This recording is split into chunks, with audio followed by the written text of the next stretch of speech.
Craftsman Days are here at Lowe's with big savings on the tools you need. Right now, get a free select tool when you buy the Craftsman V20 2-pack battery kit. Whether it's the backyard, the bathroom, or beyond, Craftsman has the tools to help you power through and get the project done right. Because DIYing is unpredictable, but your tools shouldn't be. Shop Craftsman at Lowe's today. Valid through 6/18 while supplies last. Selection varies by location.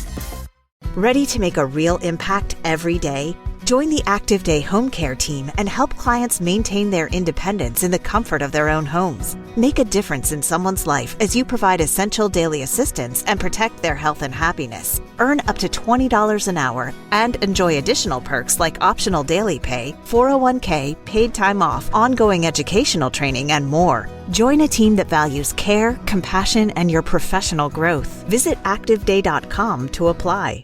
This is SpaceTime, Series 28, Episode 71, for broadcast on the 13th of June, 2025. Coming up on SpaceTime, 2 massive galaxy clusters on course for a collision, NASA forced to switch to backup systems on its Psyche spacecraft, and the discovery of a new type of atomic nucleus.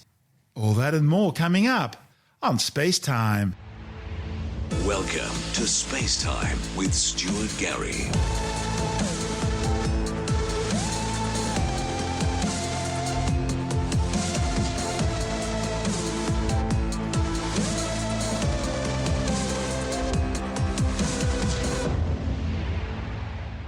Astronomers have captured a rare cosmic event in which 2 massive galaxy clusters, which have already collided with each other once, are now poised to head back into each other for another go.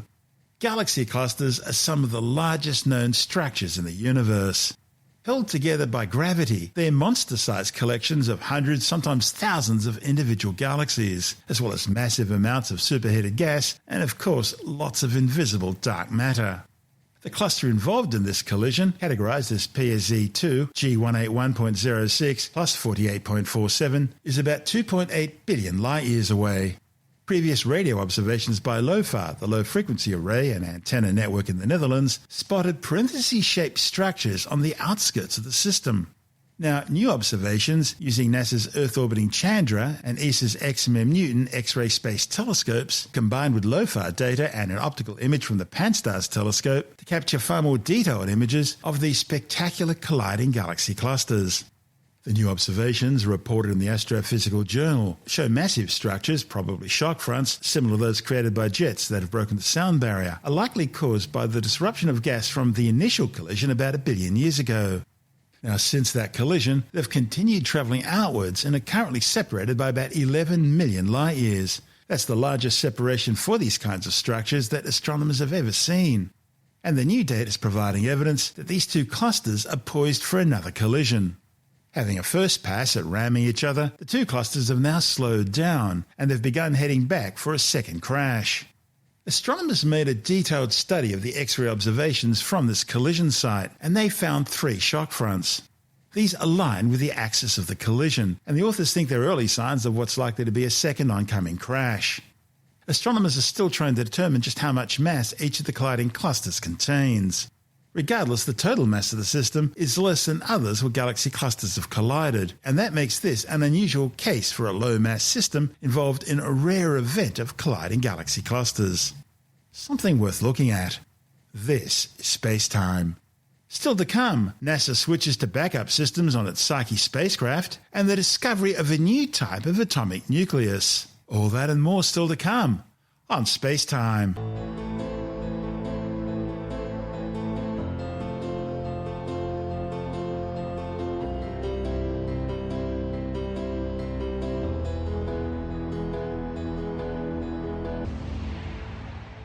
Engineers with NASA's Psyche mission have been forced to switch to a backup fuel system aboard the spacecraft following a decrease in fuel pressure detected in the probe's main propulsion system. The spacecraft's thrusters shut down at the beginning of April after pressure fell in a line feeding xenon propellant to the system. Powered by 2 large solar arrays, Psyche's thrusters ionize and expel xenon gas to gently propel the spacecraft, which gradually picks up speed during its journey. The team paused the 4 electric thrusters in early April in order to investigate the unexpected drop in pressure. They've now identified a mechanical issue with one of the valves which opens and closes to manage the flow of propellant. Mission managers say a component inside one of the valves has failed and it's now obstructing the flow of xenon to the thrusters. After investigating a range of options, NASA's decided to swap to the backup fuel system lines. Now that the swap to the backup fuel system has been completed, engineers will command the spacecraft's thrusters to resume firing. The spacecraft was designed with a redundant backup propellant line that's identical to the primary system. As a precaution, engineers plan to keep the backup line's valve in the open position in order to ensure the propellant flow and avoid any potential further mechanical issues in the future. Right now, the orbiter remains on course to reach its target, the asteroid Psyche, as planned in August 2029.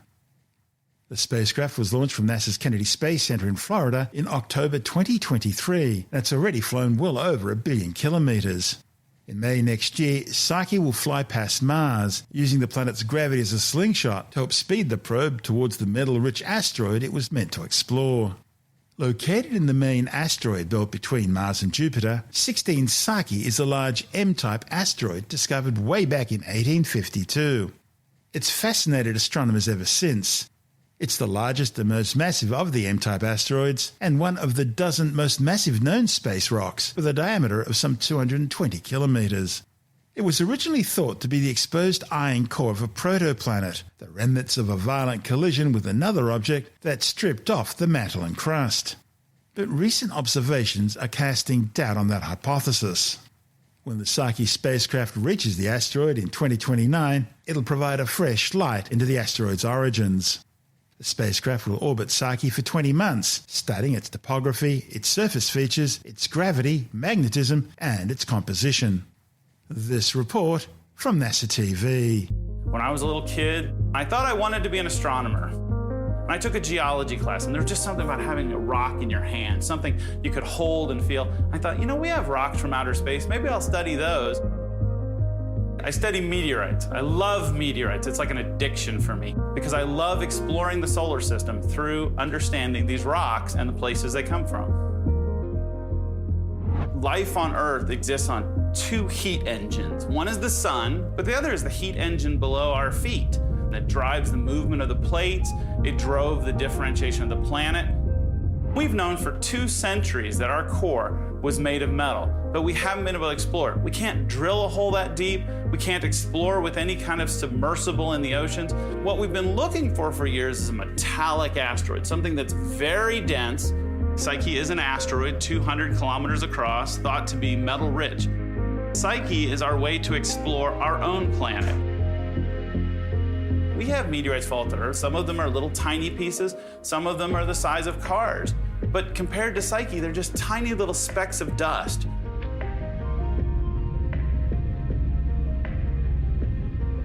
When I first started as a graduate student, we had never visited an asteroid. Not any of them. Asteroids were points of light in the sky, and now they're real geologic places. They're places we can visit. More than the awe, more than the wonder, so we have this responsibility to do this right, because that will determine whether we get the data that graduate students 10 years, 20 years, 30 years from now will learn things about this asteroid that we can't even imagine today. It's the journey of a lifetime, and I didn't want to miss it.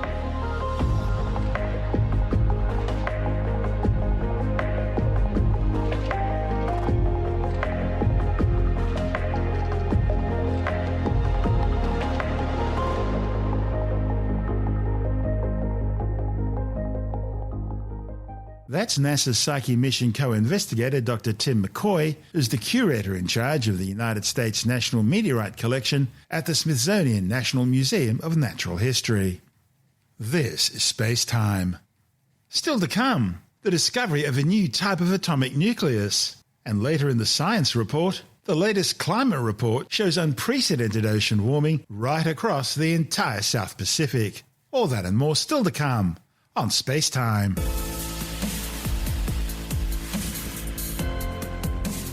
This episode of SpaceTime is brought to you by NordVPN, SpaceTime's official VPN service. Let's face it, these days your online privacy is more important than ever. Whether you're streaming science documentaries, reading the latest research, or exploring deep space images, you don't want your data to be tracked or your location exposed. With NordVPN, one click is all it takes to secure your internet connection. It encrypts your data, hides your IP address, and keeps your activity safe from prying eyes, whether you're at home, work, or connected to a public Wi-Fi. And here's where it gets really good. As a SpaceTime listener, we have an exclusive offer for you. 74% off a NordVPN plan plus 4 extra months for free. That's right, a huge 74% discount plus 4 bonus months just for being a SpaceTime listener. All you need to do is head over to nordvpn.com/StuartGary. That's nordvpn.com/StuartGary. Not only does NordVPN protect your data, but it gives you access to content from right around the world. If you want to watch a science series that's only available in another country, no problem. Just switch your virtual location and unlock it instantly. And of course, the whole thing is risk-free with a 30-day money-back guarantee. So you've got nothing to lose and your online freedom to gain. So protect your digital life, support SpaceTime, and grab our exclusive offer now at nordvpn.com/StuartGary. That's nordvpn.com/StuartGary. And now, it's back to our show.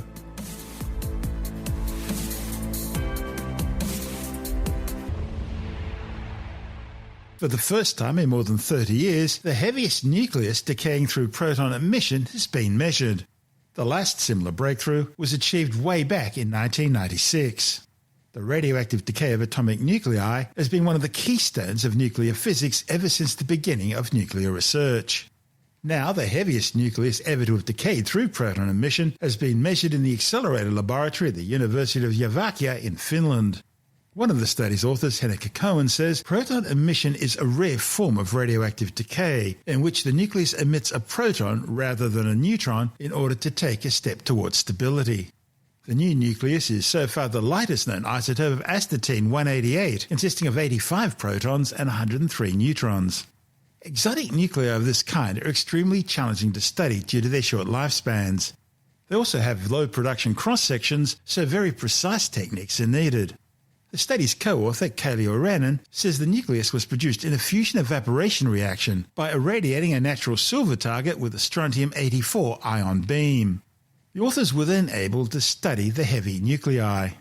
In addition to the experimental results themselves, the study expanded on a theoretical model to interpret the measured data. The model has allowed the authors to describe the shape of the nuclei as being strongly prolate, in other words, shaped like a watermelon. Cohen says the properties of the nucleus suggest a trend change in the binding energy of the valence proton, possibly caused by an interaction unprecedented in heavy nuclei. This is SpaceTime.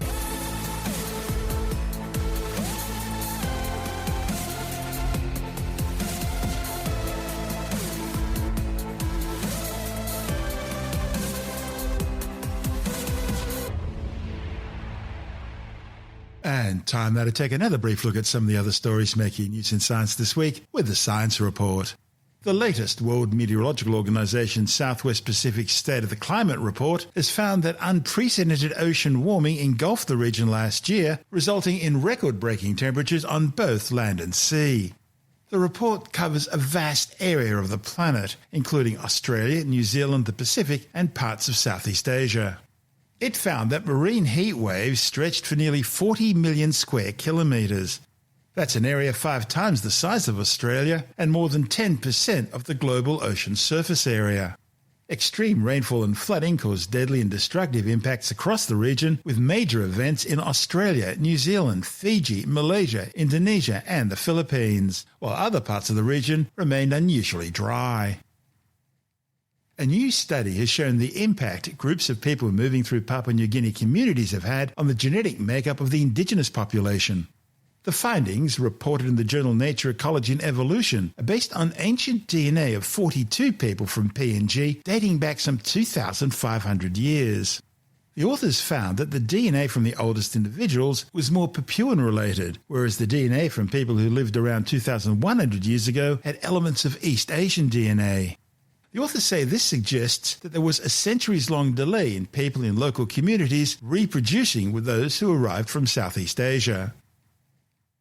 A new study has confirmed that having a mix of tea, berries, apples, oranges and grapes every day could lower your risk of chronic disease and early death.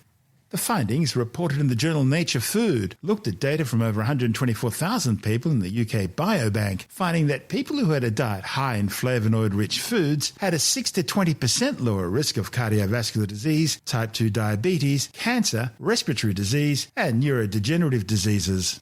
The study found that having a wide variety of flavonoid compounds was important, suggesting that including several different servings of flavonoid-rich foods in your diet might have a major impact on your overall health. Continuing with this week's theme of exploitation online, it turns out it's not just con artists pushing pseudoscientific cures that are a problem. There are heaps of exploitative online scammers, from psychics and practitioners of the black arts to those who prey on the broken-hearted and lonely. Tim Mendham from Australian Skeptics says those looking for love are especially vulnerable to the catfisher. Catfishing is when someone pretends to be someone else and they say, oh, I'm in love with you. This is our problem with online social media. Anybody can make claims out there and reach a lot of other people on apparently an intimate level. Especially online, people trust that someone is who they say they are online, and they can fall for the most amazing schemes. Now, obviously, it was all the email schemes about Nigerian princes and lots of money, or someone, I'm dying and I want to leave my money to a good Christian person. I'm sure you're that person. Just send me your bank account details and I'll put it in. Oh, I need a few thousand just to get me going, etc. Actually, I've never got an email from a Nigerian prince. I'm a bit disappointed. I often keep all the scam emails that I get, and some of the better examples, the more inventive ones or the silly ones with the really bad spelling. I receive things from Africa, but not necessarily Nigeria. And I get a lot from people who say, I'm the widow of someone who was a minister in a government and who collected a lot of money, and I want to get it out of the country, or I want to do good works and I'm spreading out $1 million here, $1 million there. Would you take $1 million to do good works in your area because I know you're a good person? That's all the ones I get in the emails, apart from all the very, very strange things. And I don't go onto Lonely Hearts websites or those sort of apps, so I'm not a victim to those sort of things, but it's easy to understand why some people are. Now it's become sort of online, through emails, through web chat, through a whole range of different, whatever format and platform you've got. And so it goes through the Lonely Hearts Club, the dating apps, all these sorts of things. For people who are vulnerable about looking for, who are lonely, sad condition, and there's someone who will take advantage of that, guaranteed. We had a presentation recently in Sydney all about this from someone who had been through it, pointing out that it's very prevalent amongst older women who might be lonelier, either widowed or whatever. They might be looking for a romance, and there's people who would take advantage of it. Someone who looks romantic, who looks a bit glamorous, etc., some exotic sort of nature. And there are serial offenders who will go and say the same sort of message, I love you, I want to get together, but I'm having a bit of trouble here, I'm in prison, I need some money, etc. Can you send me some money so I can come and see you? And there are people like this, and according to this presentation we had, the same person could be dealing with 100 different people at the one time. They just sort of email them and text them and whatever, not even using their own photo, sometimes not even their own gender. They're crooks, scam artists, and there's a lot of them out there. And the trouble is, because the victim is vulnerable, because of their own particular emotional needs, it makes them easy targets. And then, of course, when they're easy targets and they get scammed, and sometimes scammed for tens and hundreds of thousands of dollars, they find it embarrassing to come forward and say, I was made a fool. That's Tim Mendham from Australian Skeptics.